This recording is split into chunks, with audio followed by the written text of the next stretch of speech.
Okay, the next speaker literally needs no introduction because he introduced all of us to this place. Andrew Jordan, diffraction-based interaction-free measurements.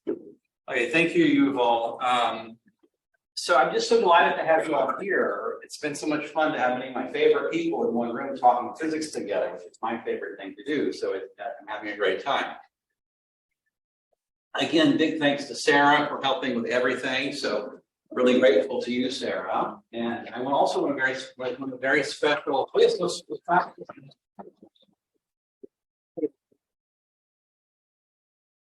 And I also want to wish a very happy birthday to my friend and colleague John Howe, who's celebrating his birthday today. So hey.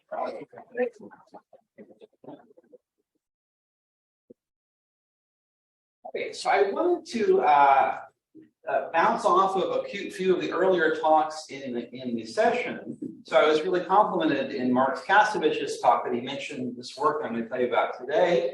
So I'll tell you a little bit about that.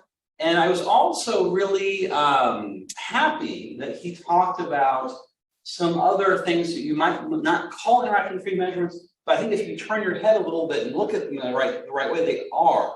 And so even these experiments back that he was talking about with the quantum jumps, in some certain sense, I think can be viewed as interaction-free measurements.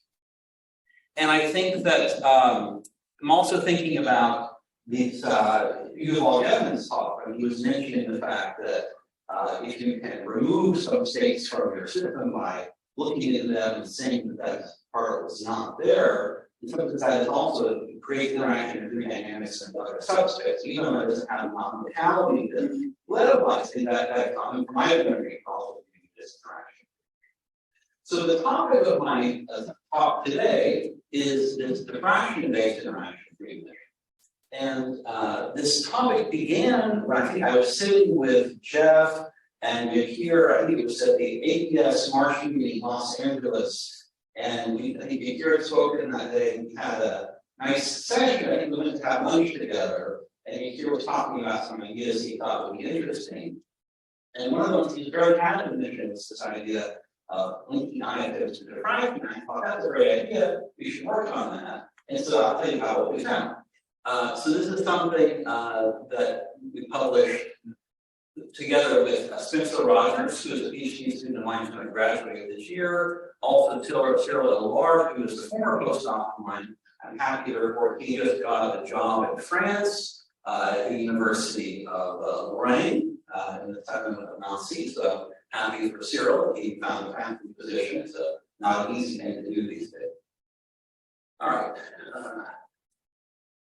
Let's see if it's going to work for me. I know what happened. The same thing that happened earlier in the meeting.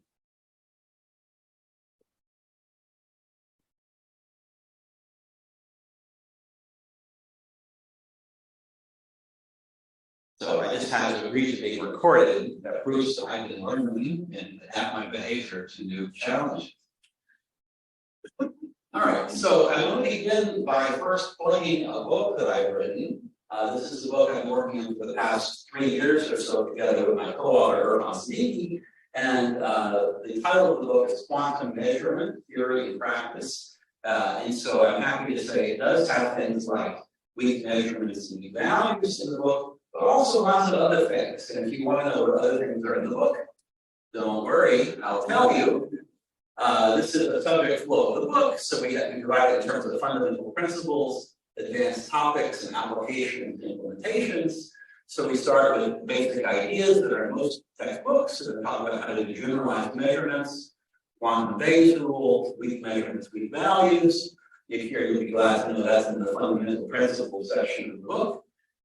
Then we have advanced topics. So we're talking about these continuous measurements, diffusive continuous measurements, quantum jumps, how to describe those more formally, but also more importantly, how to realize in the laboratory. So that's where my co-author's expertise comes in very handily, talking about feedback, canonical measurements, how to do things like continuous error correction, and then the applications, how to do things like, what's the fundamental limits of quantum amplifier, how to understand quantum noise, linear response theory, some of the things that Yuval Evans was talking about in terms of realizing quantum measurements, condensed matter systems. That's something that I spent a lot of time on in my career. So I said, why should I be willing, as I do all those about this, put it in the book so everyone can learn about how to do things besides photons and click detectors. So we have some lower on that, and then parametric amplification, how do you actually build these amplifiers, and Josephson junction, how does the parametric amplification work, all that good stuff. And then interesting phenomena like how to reverse quantum trajectories, most likely paths and things like that. And if you read this book, you'll be able to answer all these questions. Now, people in the room are most experts, but I bet even the people in the room cannot answer all of these questions correctly. So I'll just take a moment to let you look at them. And then you can say, after I buy into this book, all the great things I've learned. Okay, so that book will hopefully be published by Cambridge this summer, depending on how fast they can get the typesetter in. All right, so I wanted to, in the spirit of talking about things that are like interaction pre-measurements, but not really exactly the same, I wanted to sort of motivate my talk with some other work I've been doing. I've been telling some people about this. I've been really interested in the past maybe 3 years in this topic of quantum engines. Well, I've been working on quantum engines for many years, but usually in the thermal context. But recently I've been thinking about new kinds of engines where the fuel of the engine is not a hot and a cold thermal bath, for example, but the quantum measurement process, after the measurement, it can sometimes be seen as a kind of fuel for an engine. And one simple example is what I call a single atom elevator. So if I can imagine I want to raise a single atom of an elevator without pulling on it, how can I do that? I can do that by looking and seeing that the atom is close to the elevator. And if it's not, I can simply raise that elevator with no work done and be able to continue raising the elevator to the top floor of the building. Okay. And of course, there's a lot more to the story, but that's a motivating example. We've also gone on from single atom, single quantum systems to multiple entangled systems. So here's a paper we published a couple of years ago involving, say, 2 quantum qubits, and then thinking about looking at the entanglement between them, and by local measurement, being able to extract energy from a 2-qubit system where the entanglement can be used as the fuel for that quantum engine. And again, there's an engine cycle you can write down, such that if you do this repeatedly, you can essentially pull energy out of this process. Of course, the energy got to come from somewhere, but I'm not going to tell you that. You have to read the paper or ask you questions. I'm going to tell you more about that. We've gone on to other things. So here's another example of something we did recently, where you do joint measurements of both position and momentum on a part on a trap. I move the trap with a quantum massive demon and extract energy from that process. Something else that we published a year ago together with my group of collaborators. And then recently we've been working on many-body quantum systems, where you, for example, a chain of qubits, you can think about this as a spin chain or an atomic lattice, and or a sheet on oscillators. And the idea is to cool this system down to its many-body ground state, and you come along and you ask each question, what is your energy? No, what is your energy? What is your energy? So on down the line. And if you could make that question experimentally viable, the system will have to tell you, either in my ground state or my side state. It's a local question. But it's interesting because the entire system is an entangled mini-bodies. And so sometimes you can find that it tells you the answer, I'm in the decided state, not the ground state, even though the whole system is ground. So then you can go on and extract that energy and then repeat that cycle. So then you can analyze all the engine properties, how much work you get out, what's the efficiency of the engine, how much energy you have to put in, so on and so forth. So it's something we worked out recently, and it's really beautiful because you can use all the techniques in entire physics. You turn out you can map this system to Jordan figure fermions, you map the spins to fermions, use the Lobov transformation, solve everything exactly. Or you can use methods of Gaussian state field theory to solve everything exactly. So I'm really happy with the sort of tour de force in terms of theoretical physics. And we have all sorts of interesting things. So here's sort of a schematic of the energetics of this process. do this interplay between the local ground state of each individual system together with many body entangled ground state. So this interplay between local measurement, energy extraction, letting it relax back to the ground is the reset process. This gives a bona fide naked cycle. You can write that. All right. So that leads me to a topic I'm not going to talk about, but I'm going to get an advertisement for. And I think it was Kai that approached Cyril in my postdoc a number of years ago and said, well, we know about this crazy stuff in interactive measurements. We kind of marry these two things together. And even in this conference, I learned things about interactive measurements I didn't realize. So I was really tickled in Lucian Hardy's talk and just talking about, even before he did a double interferometer, he just said, what if I have an atom in or out of the interferometer? I hadn't even realized he had done that. But essentially, this system that we've proposed is sort of a variation on that pre-Hardy problem. So I'm not going to talk about this except to say that Kai will talk about this tomorrow at 9 a.m. And so I encourage you all to show up and listen to his talk. But the thing I was also interested about this talk is we tried to submit this to some I was really liking the results. We submitted this to some fancy journal. They sat on it for 2 months, didn't do anything, and it says the sent an email saying, no, we rejected it without even seeing a referee. So I was just absolutely furious because I'm an editor, I'm an editor, I would not do this on purpose. You sit on it for 2 months, and you send it out to a referee. That's the best of all the young people in the audience.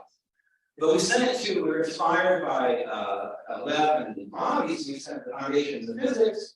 But even the Foundation of the Physics editor, he said he tried, I think, 20 different referees before he finally found someone that would touch this thing. So finally we got it published, but I'll let Kai tell the story of it tomorrow. But it's how you marry these quantum engines together with interaction. So let me now turn to the subject I want to talk about, which is what Mark Hansovich so kindly introduced for me, which is this idea I mentioned at the beginning, which is diffraction-free, diffraction-based interaction. And we all know what diffraction is. So I've drawn some waves here. So these can be water waves, or sound waves, or radar waves. And we let these waves go through either some slit or they encounter some objects, and they bend, they move around, and they diffract in the presence of the object. This is one of the key properties of wave physics we teach our elementary students. And the idea that we want to pursue is we want to think about, for example, in the case of water waves, we have this thing where I can have ocean waves coming in. By the way, tomorrow we're going to see really nice ocean waves near my house on Laguna Beach, and looking forward to that. But here's some pictures of these nice waves coming in. You see how they bend as they approach this island or peninsula. And indeed, you see something similar happens here. So the wave crests come along, there's a reflected wave, the island is here, they refract, and then they go off, making these interesting crests. And so that basically, the basic idea that we discussed with you here was in something like this. I'll draw it on the board, just to be manualist about it. So the idea is, along the lines of obvious popular talk, we have this bomb, the world's most sensitive bomb, such that if one photon touches it, it blows up. And we prepare a wave coming in like this from the left in a well-defined momentum state. Let's say the momentum is well-defined in a free space.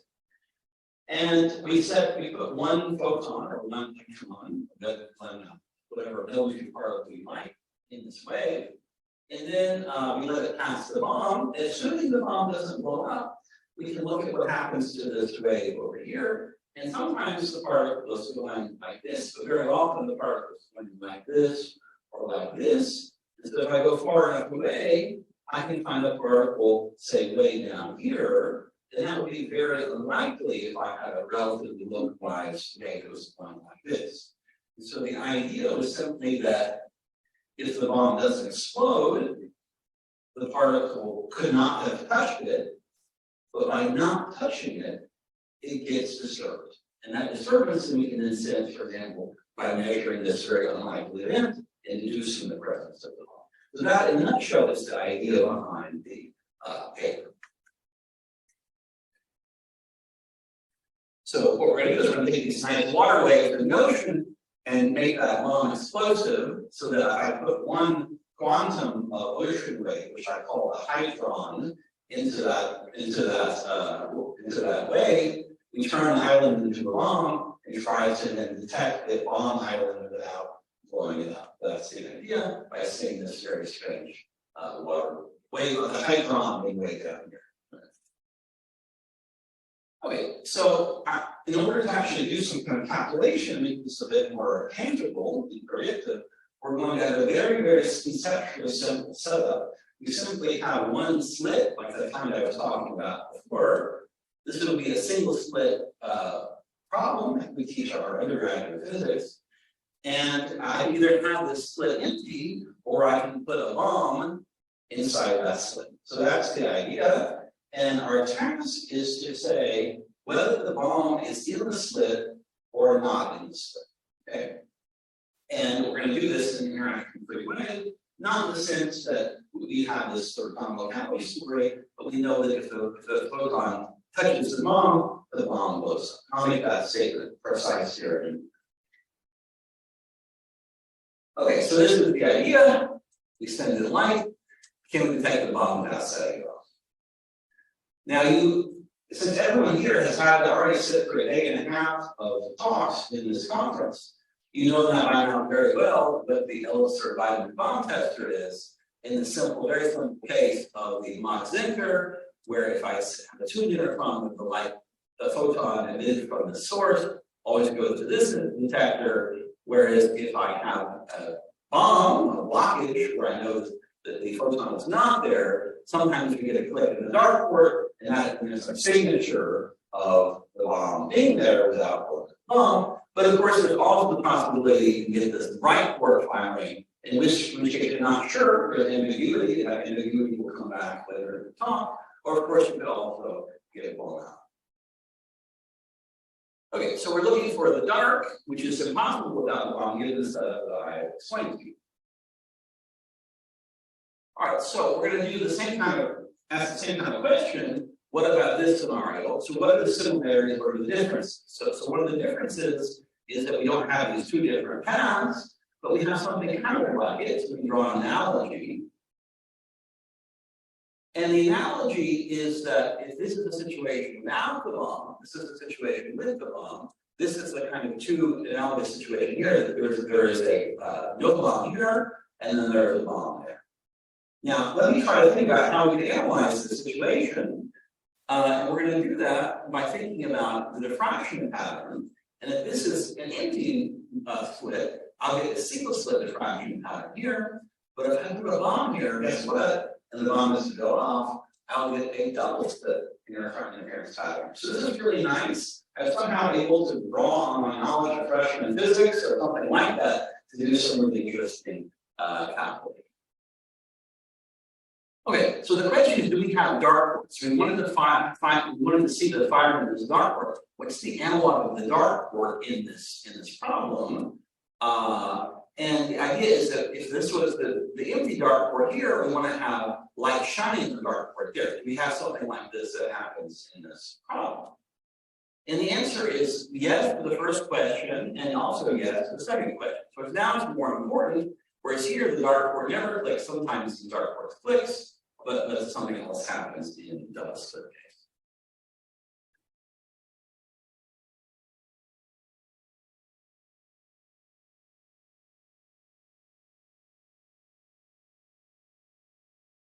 All right, so I'm going to show you that we can indeed detect the bomb without setting it off in this setup. And so we call this the diffraction-based interaction grid. All right, so how do we actually calculate something? So what we're going to do is we're going to be able to use these nice Fresnel integrals. If you study wave optics, you can also use these path integral methods. The idea is we start with some initial position for a source. We're going to propagate forward in time, say either to one of these positions in this region, call it x1, and then propagate again to a point of the detector x2. We'll be able to use these free propagation of optical wave fields to be able to calculate the states of this particle either with the no bomb. For the no bomb case, I simply integrate x 1 over the entire position from line radical minus W to W, so W is the width of the slit. Whereas if I have the bomb there, what I do is I can take that same calculation, but then subtract away this portion of the integral from minus C to B to be able to have a different quantum state like this. And then our task is to distinguish this quantum state from that quantum state. It's part of our tennis. And to be precise, we're going to use a bomb of particular shape. We'll choose a bar-shaped bomb. It's exactly the middle slit of the double slit interference experiment. So if it touches that middle bar, the whole thing blows up. But I just happened to notice that there are some experimentalists sitting in the audience, and you should be aware that no one has done this experiment. And what I could do is, instead of having a bomb in the middle, is I could put a detector there instead, able to register single photons. And then I would be looking for is with my detector, I know I send a photon in here somewhere, and the detector says, no, not here, i.e. the bomb does not explode. That's what that signature I'm looking for. And then of course, then I finally register somewhere on the back slit. Okay, so this would be a very, I think, even for my naive theorist brain, a relatively simple experiment to carry out in a laboratory. Okay, so how does it work? So this is again our setup. Let's think about how this works. Right, so the dark port then would be a detection of a position that's inaccessible if the bomb were not to be there. That's the analog of the dark port. And so essentially I want to be able to find those points where the bomb permits detections to occur that would otherwise be impossible were it not there. Okay, good.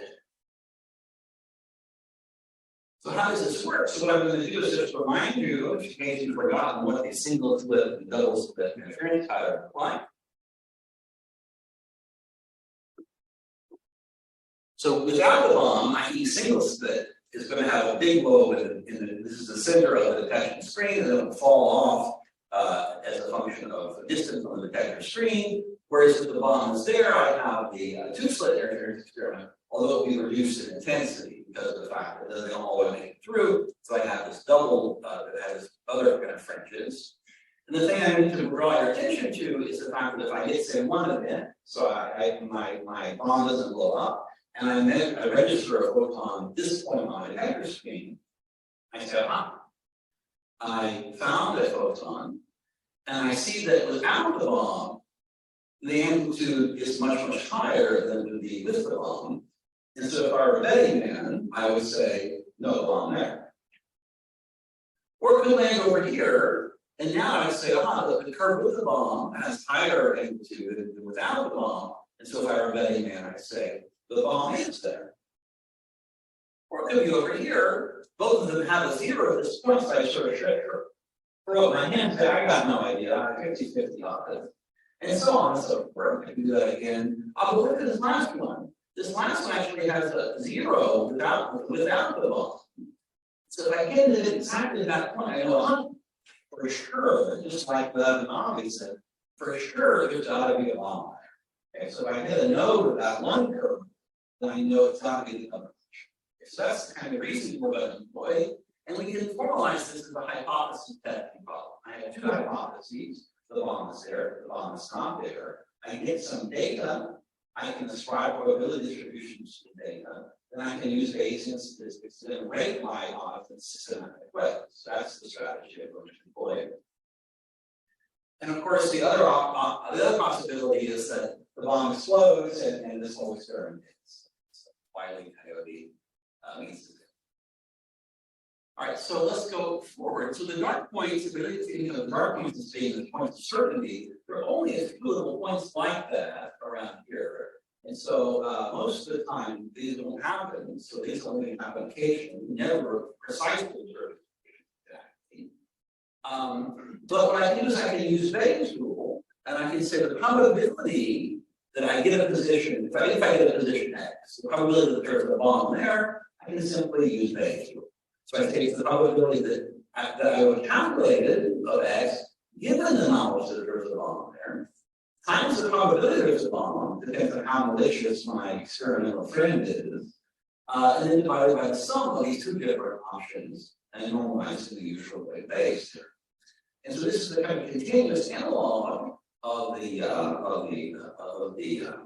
L-divided bomb. And so given ignorance of whether there's a bomb there or no bomb, I think I prior to this to be half-half as an example, and then be able to then rate the probability of the bomb is there given the data.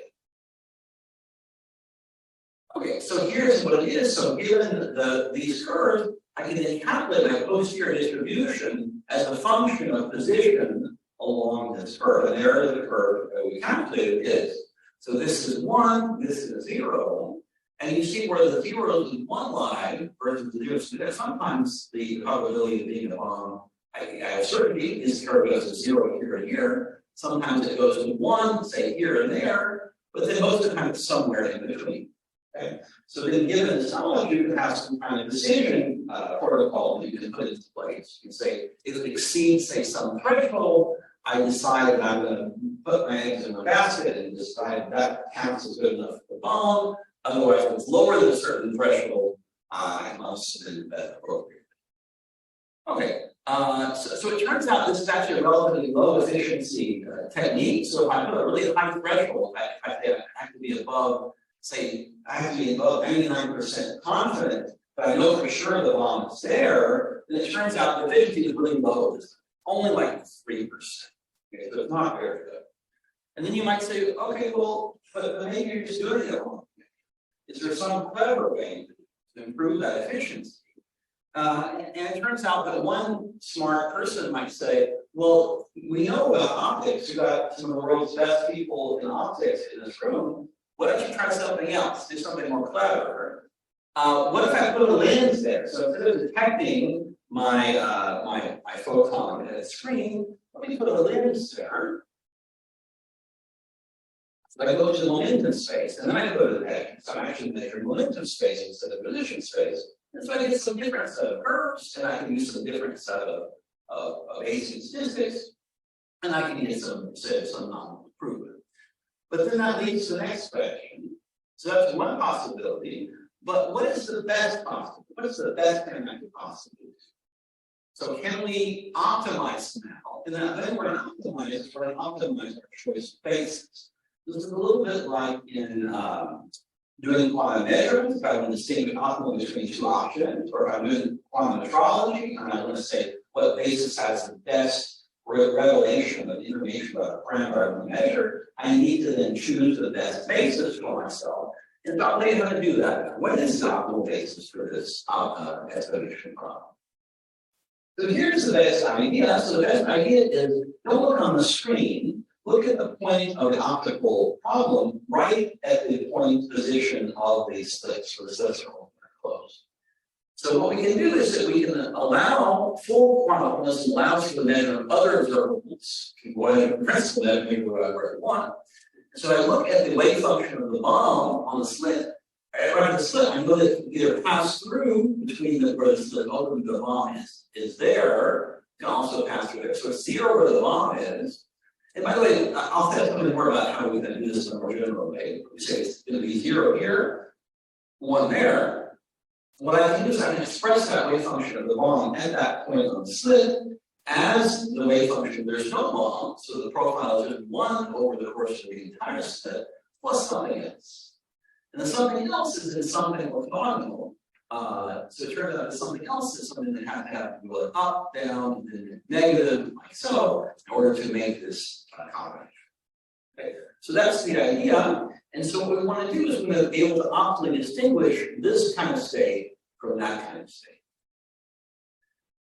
Good. And so we think about these as portfolios. So ideally, what we can think about these two orthogonal states is something like the bright port and the dark port of my two option case with the auxiliary and the front motor. And so I want to be able to find, for example, a system, a photon that is ideally in this space, what we'll call spatial wave mode of that problem, and not in the bright port, just like in the auxiliary. All right, so what do we do this? I think I was going to be talking to John Howell about this when we were in San Francisco at some meeting. And John said, I know how to do that. I said, well, what do you mean? How do you do that? Oh, it's very simple, he said. You just make a hologram that has those shapes, right? You can there's nodding in the background. These guys know about optics, know this stuff. You just make a hologram. You make one of the holograms look like this. You make one of the other or final component of the hologram look like that. You put that in front of your mode, and then that directs one profile to one port, the other profile to the other port, and then you have basically the best possible situation to distinguish between the options. So now we can go back and figure out the efficiency of this IFM detection. And so it turns out you can do this calculation, it's not difficult, and it depends upon the width of the bomb divided by the width of the slit in this combination. So it's the ratio of those two, 1 minus the ratio divided by 2 minus the same ratio. So that's the result of the calculation. And that's very similar to Lev-Avi's result if I have some transmissivity is different than I have on the beam split. Okay, so that's basically the story. So by not absorbing a particle, the bomb causes a particle to diffract around it. We use this position to infer the presence of the bomb. We propose some basic method for distinguishing between these two hypotheses, addressing the fact that the photon does not land exactly on a dark port, and then also demonstrating equivalence with the ultraviolet protocol when having an optimal measurement, the optimal measurement basis. And then finally, I just want to point out, as Mark Kasevich pointed out in his talk, this is really a kind of new microscopy where I'm actually probing the position or the features of this bomb, what does it look like, how big is it, what's the shape, without any absorption. So this is a great kind of new kind of non-absorbing microscope. So I think that's all I wanted to say. So here's our paper. We see here Spencer and Cyril, and here are some of the references beside as well. So thanks for your attention.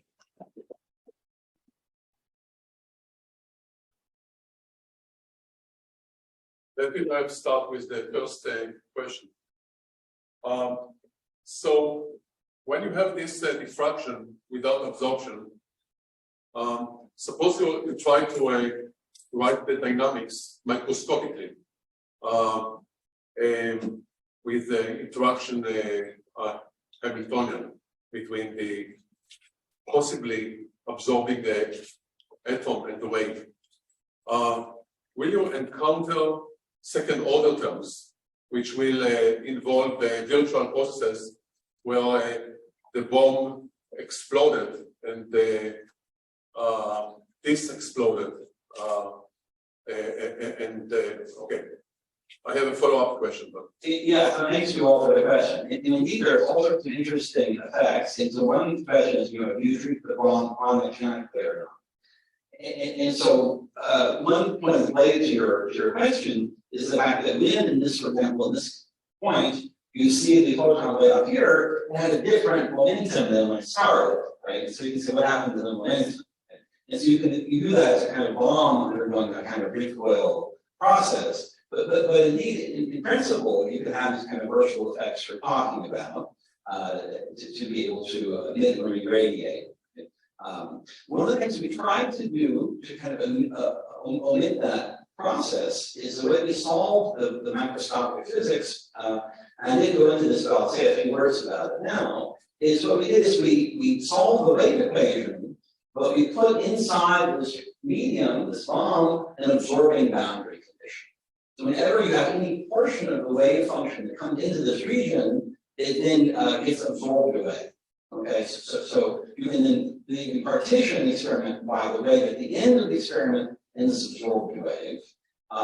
So that's one approach we took. There's another approach that maybe is conceptually simpler that I like, and that's the following.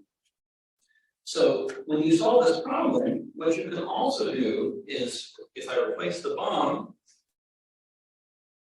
just with a region of strong electric field. Suppose I have a charge on this particle, and I have a strong electric field that comes out of the board, but just exists in this region.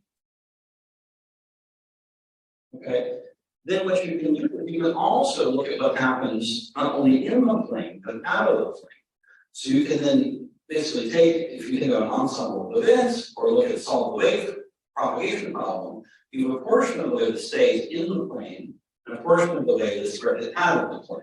And you can view that portion of the wave that's out of the plane as like the absorbed portion of the wave, and then account for the probability statistics in that fashion. Thank you. Yeah, I just wanted to make a comment. It's beautiful work, really fascinating. It reminds me a little of Manke Tsang's super resolution ideas, which, you know, he talks not about trying to do microscopy without absorption, but about being a Rayleigh bound. And you can think of it as estimating the distance between two spots and what the limit is, or you can think of it as a hypothesis testing problem where you ask, is there one spot or are there two? And it amounts in that limit precisely to this projection onto the first orthogonal state that you'd excite. So I'm just wondering if you take these ideas and then extend them, instead of asking about one bomb, asking about a population of different bombs, different positions, whether this can lead to broader imaging modalities. Yeah, great question, Edward. No, that's exactly right. And that was also kind of what I alluded to when I mentioned metrology and also state discrimination. But the work of Manke is exactly along these lines. And the trick there is to not measure simply in the position plane, but to make some kind of low-sorted operation on the light to be able to then get more information about the separation between two sources. So you've just given me a great idea, Ephraim. Let's have the Manke Tsang problem, but now instead of having 2 point sources, you have two bombs, and you find estimated separation between the bombs, right? It's a great idea. You should work it out. Be interested. Okay. So you should be able to get super resolution that you can choose the right base. So there's a well-known effect that I'm sure you know better than I do, Babinet's principle, where you get the same pattern if you have a slit instead of a blocker instead of a slit, or if you have an opaque thing instead of a completely transparent thing, you get exactly the same pattern on the screen. And it's always a little confusing to think about because anyway, how the fields add up. So I'm just wondering, there must obviously there's the same thing would occur here. And I'm wondering if there's anything interesting that kind of comes out of that. If I can be looking at the inverse of the object or the complement of the object.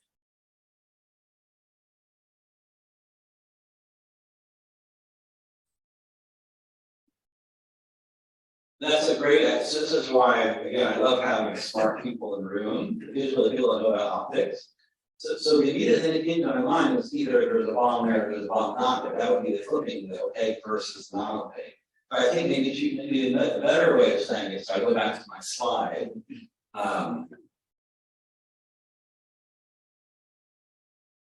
Let's go back to this picture.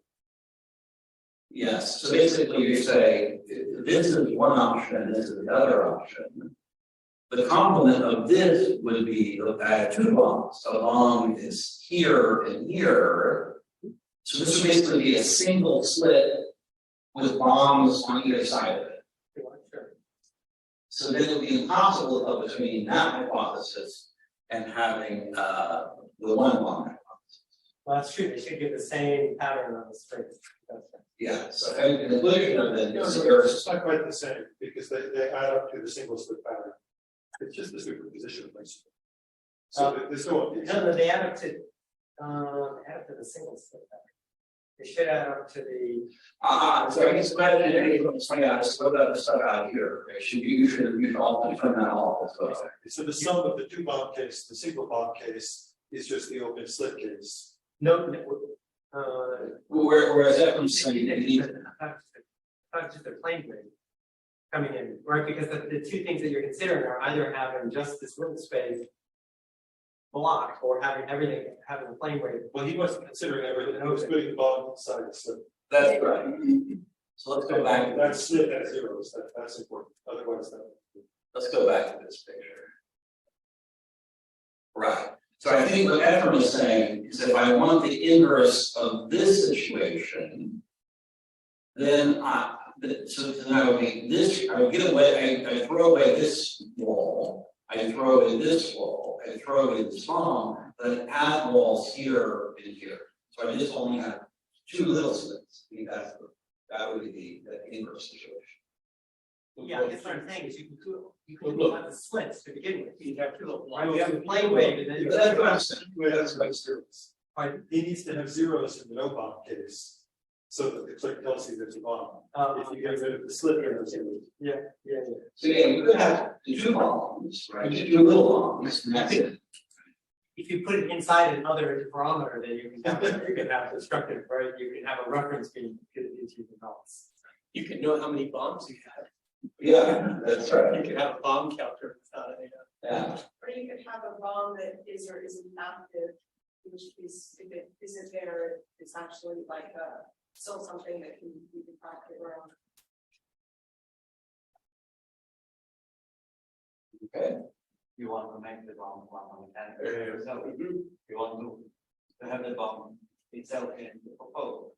No, I just mean like the no bomb piece would be an inactive bomb piece, so that it was the case that there's no bomb, and you just let no interference out of it. You need to distinguish it though from absorption and somewhere else. So if you have, for example, a lot of photons absorbed up here, we want to distinguish that case from being absorbed there. Maybe the question, Paul, was if you don't have any walls, you just have open thing, and so you have a plane wave. Yeah, like this.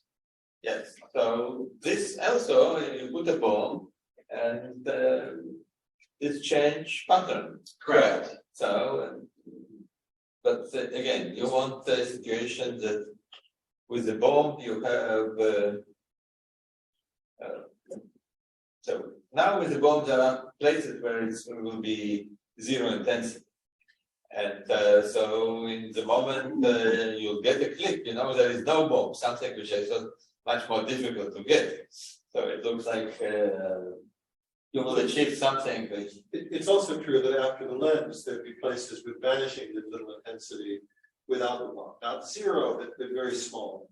So it's like the dark field imaging that Mark was talking about, that you can look at the stuff that was scattered off the absence of that region of space. So that's true. In terms of not certainty, but your hypothesis testing, maybe that is useful. Yes. Yes, so when you show this efficiency formula for the optimum case, it seems to me that when you make the bomb smaller and smaller, it's more and more efficient. Yeah. So if the bomb, is really tiny. Well, let's see. It goes by half, right? Yeah. So I was wondering if you can explain that how. Right. So if you have a tiny little bomb, so If the bomb is equal to the width of the slit, it always explodes, right? So the efficiency aspect of it. The problem is that it's hard to detect, it's that it's easy to blow it up. And then you iterate and blow up. Any more questions? Could you make a scenario where you actually have a really tiny bomb that if you're doing perfect image discrimination using holograms, you could get a distinction between the 2 images at nearly 100%. So couldn't you get almost perfect? I think this one just says I can only get a half. I think that's the same conclusion in the simple L surviving case, but not like the fancy Queon case. I'm just wondering if you can get actual. I think not here. Maybe if you have a repeated interaction or something like that. If you have a whole series of objects, it's kind of like what Paul did, you could do something like that. I think the simplest case is you match onto the L surviving. But if I understand here, you test only once. Yeah. If you test only one, do it one time.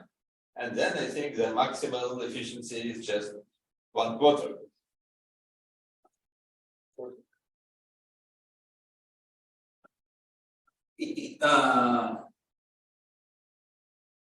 Very good. So if I put the bomb equal to half the width, that would be 1 minus a half. That would be a half. That would be 2 minus a half. That would be 3 halves. So that would be what, a third? Which is what you get for the 50-50 inch splitter. Yeah. So this is like, it's like the transparency of the beam splitter, this ratio. Okay, this is probability of detection divided by detection plus explosion. But I was asking probability of detection, but then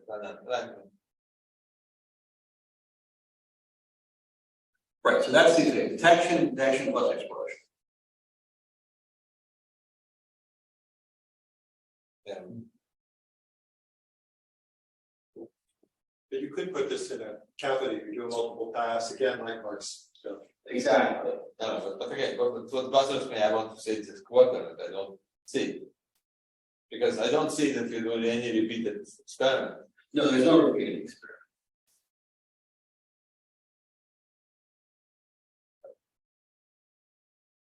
Wait, sorry, there's no repeated, but you're integrating over the whole distribution until you detect a photon somewhere, right? Yes. So I think this is given you get a click. Well, okay, it's given that the bomb, the probability that you detect in the dark port is this P detection, and then the denominator is that plus the. But that's that normalization, I think that means you are doing what I was thinking of as repeated interrogation.